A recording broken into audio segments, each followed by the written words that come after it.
جلسہ استراحت، طاق رکعت پڑھنے کے بعد اٹھنے سے پہلے تھوڑی دیر بیٹھنا.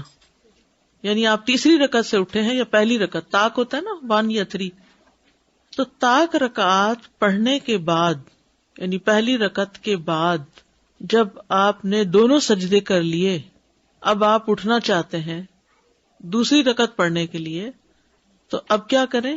تھوڑا سا بیٹھ کے پھر اٹھیں. یعنی سجدے سے سیدھا نہ اٹھیں بلکہ سجدے سے بیٹھ کے پھر اٹھیں. اس کو کہتے ہیں جلسہ استراحت. جلسہ استراحت.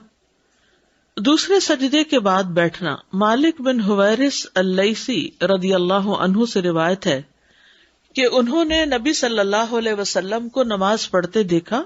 جب آپ اپنی نماز کی طاق رکعت میں ہوتے تو اس وقت تک نہ اٹھتے جب تک سیدھے ہو کر اچھی طرح نہ بیٹھ جاتے.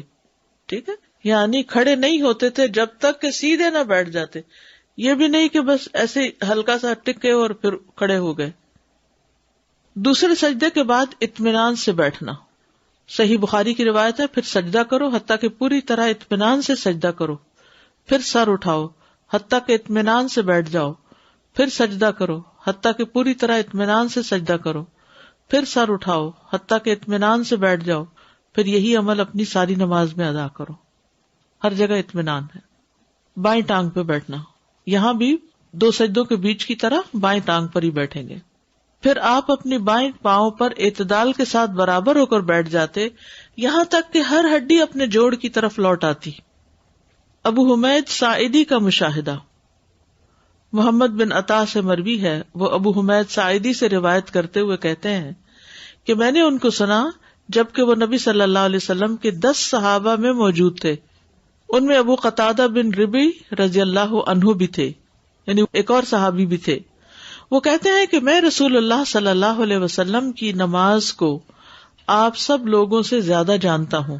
تو دیگر صحابہ نے ان سے فرمایا کہ آپ ہم سے زیادہ قدیم صحبت نہیں رکھتے اور نہ ہی ہم سے زیادہ ان کے ساتھ رہے ہیں. انہوں نے کہا کیوں نہیں، ایسا ہی ہے. صحابہ نے کہا پھر بیان کرو.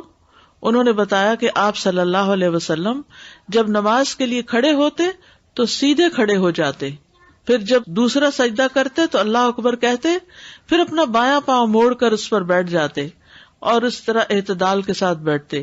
یہ جو بیچ میں 3 ڈاٹ لگے ہوئے نا، حدیث طویل ہے، پوری حدیث نہیں یہاں لکھی، صرف ریلیونٹ حصہ ریڈ کلر میں آپ کو نظر آ رہا ہے. اور اس طرح اعتدال کے ساتھ بیٹھتے کہ ہر ہڈی اپنی اپنی جگہ قائم ہو جاتی. پھر کھڑے ہو کر دوسری رکعت میں بھی اسی طرح کرتے تھے. یعنی پہلی رکعت اور تیسری رکعت میں کیسے اٹھنا ہے، کیونکہ دوسری رکعت کے بعد تو التحیات پڑھیں گے نا، تو وہ تو خود ہی بیٹھ جائیں گے. نمبر 8، دوسری رکعت کے لیے اٹھنا. زمین پر ٹیک لگا کے اٹھنا، یعنی ریسٹنگ پوزیشن میں اٹھنا. آپ صلی اللہ علیہ وسلم دوسری رکعت کے لیے جب اٹھتے تو زمین پر سہارا لے کر اٹھتے تھے. زمین پر سہارا لے کر اٹھتے تھے. ابو قلابہ سے روایت ہے، انہوں نے کہا ایک مرتبہ مالک بن حویرث رضی اللہ عنہ ہمارے پاس آئے اور ہماری اس مسجد میں ہمیں نماز پڑھائی. نیز فرمایا کہ میں تمہیں نماز پڑھاتا ہوں. میرا نماز پڑھنے کا ارادہ نہیں، لیکن میں تمہیں دکھانا چاہتا ہوں، یعنی وہ نماز کا وقت نہیں ہوگا تو ڈیمو کرنا چاہتا ہوں کہ میں نے نبی صلی اللہ علیہ وسلم کو کس طرح نماز پڑھتے ہوئے دیکھا ہے. راوی حدیث ایوب کہتے ہیں کہ میں نے ابو قلابہ سے کہا تو پھر مالک بن حویرث رضی اللہ عنہ کی نماز کیسی تھی؟ انہوں نے فرمایا ہمارے اس شیخ یعنی عمر ابن سلمہ کی نماز کی طرح. ایوب کہتے ہیں وہ شیخ پوری طرح اللہ اکبر کہتے اور جب اپنا سر دوسرے سجدے سے اٹھاتے تو بیٹھ جاتے اور زمین پر ٹیک لگاتے پھر اٹھتے تھے. تو یہ طریقہ ہے زمین پر ٹیک لگا کے اٹھنے کا، ہاتھوں کا سہارا لے کے اٹھنا. آپ صلی اللہ علیہ وسلم نماز میں سہارا لیتے اور جب اٹھتے تو ہاتھوں کا سہارا لے کر اٹھتے. ازرق بن قیس کہتے ہیں کہ میں نے عبداللہ بن عمر کو دیکھا کہ وہ نماز میں کھڑے ہونے کے لیے ہاتھوں پر سہارا لیتے. میں نے کہا ابو عبد الرحمن یہ کیسا انداز ہے؟ انہوں نے کہا میں نے رسول اللہ صلی اللہ علیہ وسلم کو دیکھا وہ بھی نماز میں کھڑے ہونے کے لیے ہاتھوں کا سہارا لیتے تھے. ہاتھوں سے سہارا لینے کی کیفیت صحیح احادیث سے ثابت نہیں، لہذا کسی بھی طرح سے ہاتھوں سے سہارا لے کر اٹھا جا سکتا ہے، کیونکہ کچھ لوگ مٹھیاں بند کر کے ان پہ اٹھتے ہیں، کچھ لوگ پورے ہاتھ پہ اٹھتے ہیں. تو اس میں سنت سے کچھ ثابت نہیں کہ مٹھی بند کر کے اٹھیں یا ہاتھ سیدھا رکھیں یا ذرا ٹیڑھا رکھیں، جس طرح جس کو سہولت ہو وہ سہارا لے کے اٹھ سکتا ہے. ٹھیک ہے، کیونکہ جو لوگ مٹھی بند کر کے اٹھتے ہیں وہ دوسروں کی بھی بند کراتے رہتے ہیں. تو صحیح حدیث سے کچھ ایسا ثابت نہیں. ٹھیک ہے. دوسری رکعت میں سورۃ الفاتحہ سے آغاز کرنا. اب اعوذ باللہ اور بسم اللہ نہیں ہے، ڈائریکٹ سورۃ الفاتحہ. پہلی رکعت میں تعوذ بھی تھا، تسمیہ بھی تھا. دوسری رکعت میں سورۃ الفاتحہ سے ڈائریکٹ. ابو ہریرہ کہتے ہیں، صحیح مسلم کی روایت ہے کہ رسول اللہ صلی اللہ علیہ وسلم جب دوسری رکعت سے اٹھتے تو الحمدللہ رب العالمین سے قرات کا آغاز کرتے. اس سے پہلے سکوت نہ کرتے تھے، یعنی چپ نہیں ہوتے تھے. جیسے پہلی رکعت سے پہلے خاموش ہوتے تھے نا، اس خاموشی میں کیا پڑھتے تھے آپ؟ وہ کون سی؟ کئی ایک ہے جی، ٹھیک ہے، اوکے. دوسری رکعت کو پہلی رکعت کی طرح ادا کرنا، یعنی باقی سب کچھ اسی طرح. پھر آپ بائیں پاؤں کو موڑ کر اس پر بیٹھ جاتے، اعتدال کے ساتھ بیٹھتے کہ ہر ہڈی اپنی اپنی جگہ قائم ہو جاتی. پھر اللہ اکبر کہتے، دوسرا سجدہ کرتے، پھر اپنا بایاں پاؤں موڑ کر بیٹھ جاتے اور اس طرح اعتدال کے ساتھ بیٹھتے کہ ہر ہڈی اپنی اپنی جگہ قائم ہو جاتی. پھر کھڑے ہو کر دوسری رکعت میں بھی اسی طرح کرتے تھے. تو دوسری رکعت پہلی رکعت ہی کی طرح تھے باقی چیزوں میں، سوائے اس کے کہ دوسری رکعت کے شروع میں کوئی دعا وغیرہ نہیں پڑھی جاتی. بعض کہتے ہیں کہ بسم اللہ سورۃ فاتحہ کا حصہ ہے، بعض کہتے ہیں کہ حصہ نہیں ہے. راجح رائے یہ ہے کہ وہ حصہ نہیں ہے، کہ جیسے اس حدیث میں آیا نا کہ آپ الحمدللہ سے شروع کر دیتے تھے. اچھا سوال ہے. سجدے سے سر اٹھاتے ہوئے اللہ اکبر کہنا، ذرا سا ٹکنا اور کھڑے ہو جانا، پھر دوبارہ نہیں اللہ اکبر پڑھنا. یعنی یہاں دو اللہ اکبر نہیں ہے. ٹھیک ہے.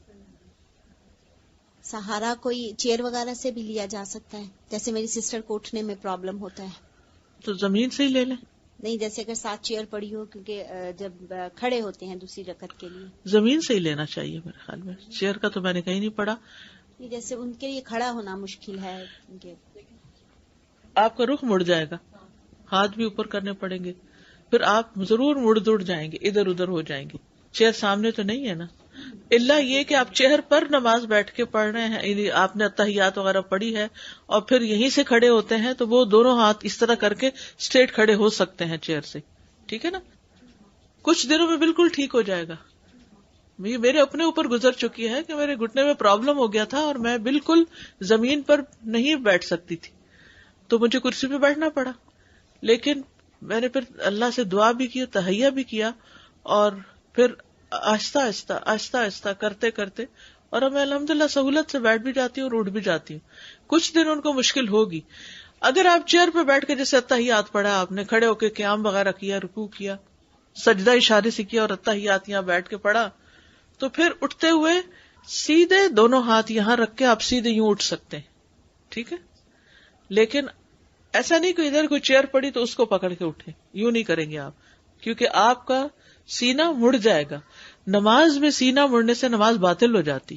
منہ بھی نہیں موڑ سکتے اور سینہ بھی نہیں موڑ سکتے. لہٰذا یہ جو ہم رکوع اور سجود اور سارے جو اطمینان سے کرتے ہیں نا، اس سے میں نے ابھی نوٹ کیا ہے رکوع بالکل صحیح طریقے سے کیا تو آپ کی بیک میں فیل ہوتا ہے، آپ کے بونز فیل ہوتے ہیں کہ صحیح اسٹریچ ہو رہے ہیں، اور کاف میں آپ کی اسٹریچنگ ہوتی ہے. اس سے اسٹریچنگ سے بہت فرق پڑتا ہے. جس کو اگر گھٹنوں میں درد ہے، مجھے فرق پڑ رہا ہے، میں دیکھ رہی ہوں صحیح طرح سے کرنے سے. اور پھر یہ کہ بیک کے نچلے حصے میں جو تکلیف ہو جاتی ہے نا بیٹھنے وغیرہ، تو وہ جب ہماری اچھی اسٹریچنگ ہوتی ہے نا رکوع میں، تو وہ جو موہرے ایک دوسرے کے اندر جانے لگتے ہیں، ان کا جو فاصلہ ہے وہ صحیح رہتا ہے. جی، وہ فزیو تھراپسٹ بھی اسی قسم کی ایکسرسائز کراتے ہیں اسٹریچنگ کی. اللہ تعالیٰ نے اطمینان یہ کہا ہے کہ ہم اطمینان سے ہر ہڈی ہر چیز کو جگہ پہ لانے کا مطلب یہی ہے. اور پھر اطمینان سکون سے ہم جو جلد بازی ہوتی ہے نا کہ یہ کام ہو جائے گا، یہ کام خراب ہے، کوئی کام خراب نہیں ہوتا. بالکل میں نے دیکھا نماز وقت پہ پڑھ رہے ہیں، اس سے بہت فرق پڑتا ہے. ٹائم مینج بہت اچھی طرح ہوتا ہے. بالکل. اور آپ دیکھیے جب اذان ہوتی ہے نا تو اس میں جو الفاظ ہے نا، حی علی الصلاح، حی علی الفلاح، آؤ کامیابی کی طرف، آؤ کامیابی کی طرف 2 دفعہ بلایا جاتا ہے. تو اس میں دنیا کی کامیابیاں بھی ہیں اور آخرت کی کامیابی تو ہے ہی ہے. لیکن ہمیں کوئی ویسے کہے کہ آؤ سکسیس کے ٹپس بتاؤں تمہیں، تو ہم بھاگے چلے جائیں. لیکن آؤ کامیابی کی طرف، آؤ سکسیس کی طرف، تو ہم اس پہ بلینک ہوتے ہیں. اچھا کیا کامیابی. استاد آپ ہمیشہ کہتی ہیں شعور کے ساتھ ہونا چاہیے، شعوری مسلمان ہونا چاہیے. واقعی شعور آتا ہے تو پھر ہم یہ نماز بھی اسی طرح پڑھتے ہیں. بالکل. ویسے آپ اگر کہیں زمین پہ بیٹھ جائیں تو محال ہے اٹھنا، اور کہیں نہ کہیں انسان کو مجبوری سے بیٹھنا پڑ ہی جاتا ہے. لیکن اگر نماز ہو، مثلا مجھے ویسے تو اٹھنا مشکل لگتا ہے لیکن نماز کی پوزیشن میں آرام سے اٹھ جاتی ہوں کیونکہ وہ پریکٹس ہے اٹھنے کی. تو صحیح طریقوں کی پریکٹس کریں گے تو انشاءاللہ ایک ایک سٹیپ کو لے لیجئے اور اس کے اوپر پریکٹس کرتے کرتے اس کی عادت بنا کے پھر دوسرے کو لے لیجئے، پھر تیسرے کو لے لیجئے. تہجد کی نماز میں قرآن اٹھانے کے لیے تھوڑا ہل سکتے ہیں یا کس طریقے سے قرآن کو اپنے پاس یعنی ساتھ ٹیبل پہ اگر رکھا ہوا ہے نا، صرف سامنے کے 2 صفحے پڑھیے، پلٹنے ولٹنے کا کام نہ کیجیے. اور سامنے اگر رکھا ہوا نا تو بس ایک ہاتھ سے ایک دفعہ اٹھا لیجیے اور اپنے سینے کے اوپر دوبارہ اپنا ہاتھ اسی طرح ہی یوں پکڑ کے پھر رکھ لیجیے اور اس طرح سر نیچے جھکا کے پڑھتے رہیے. پھر بس ایک ہاتھ سے رکھ دیجیے. الٹے ہاتھ سے رکھ سکتے ہیں قرآن؟ نہیں، 2 نہ کھولیے، ایک ہی کھولیے. اس طرح دیکھیں نا دونوں ہاتھوں سے آپ کبھی کچھ کر رہے کبھی کچھ، یہ تو نماز ہی خراب ہو جائے گی. مطلب یعنی نفل نماز ہے، چاہے نفل ہو وہ بھی تو نماز ہی ہے نا. لوگوں کو تبلیغ کم اور محبت زیادہ دیجیے تو اصلاح ہوتی جائے گی. ہم علم زیادہ دیتے ہیں اور توجہ کم دیتے ہیں. توجہ سے بہت سے معاملے حل ہو جاتے ہیں، اور یہی حال ہمارے اپنے بچوں کا بھی ہے. ہم بچوں کو ویسے پوچھتے نہیں، جو مرضی کرتے رہے. نماز کا وقت ہوگا ایک چیخ لگائیں گے، اٹھو نماز پڑھو. صبح سے تو ماں نے پوچھا نہیں، اب نماز کے وقت ہی اس کو یاد آیا بچہ. تو یہ غلط بات ہے نا.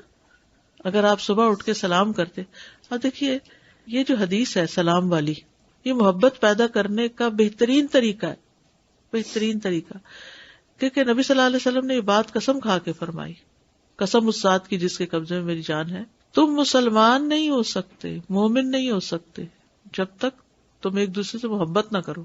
اور کیا میں تمہیں وہ طریقہ نہ بتا دوں کہ اگر تم کرنے لگو تو تمہاری محبت پیدا ہو جائے گی. افشوا السلام بینکم، آپس میں سلام کو رواج دو. ویسے ہسبینڈ وائف میں صبح اٹھے، اٹھتے ہی جو بھی پہلے اٹھا ہے دوسرے کو اٹھانے لگا، پہلے سلام کرے.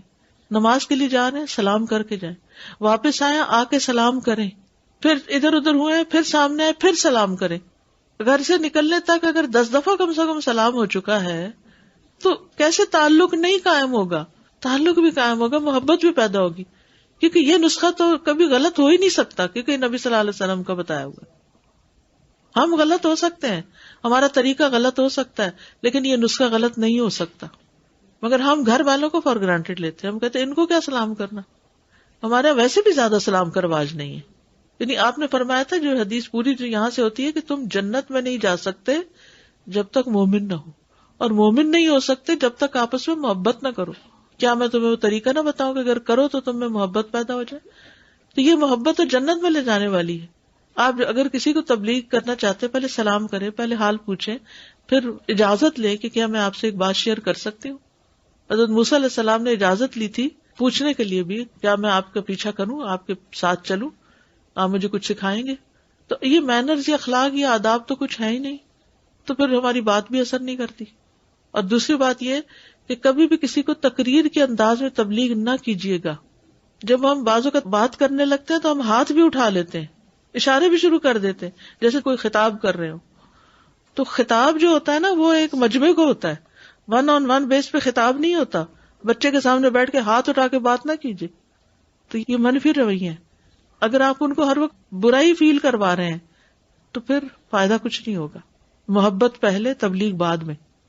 ریلیٹڈ ایک واقعہ ہے، ابھی لاسٹ ویک ہوا تھا. میں ہسبینڈ کا بزنس ہے ایمیشن ٹیسٹ کا، تو وہاں پہ ایک صاحب آئے، اچھے پریکٹسنگ ہے سب کچھ ہے مگر بہت ہنسی مذاق والے ہیں. تو انہوں نے کہا دیکھو میں جو بھی انفارمیشن دوں گا اپنی گاڑی کی سب جھوٹ ہوگی، تم وہی لکھو. میرے ہسبینڈ کو تھوڑا سا ہوا، انہوں نے تھوڑا سا بینیفٹ آف ڈاؤٹ دیا کہ شاید یہ ہنسی مذاق والے اس طرح کی بات کرنے لگے. تو انہوں نے سب لکھا. پھر انہوں نے کہا کہ اچھا نام تو بتائیے. تو انہوں نے کہا کہ محمد امین.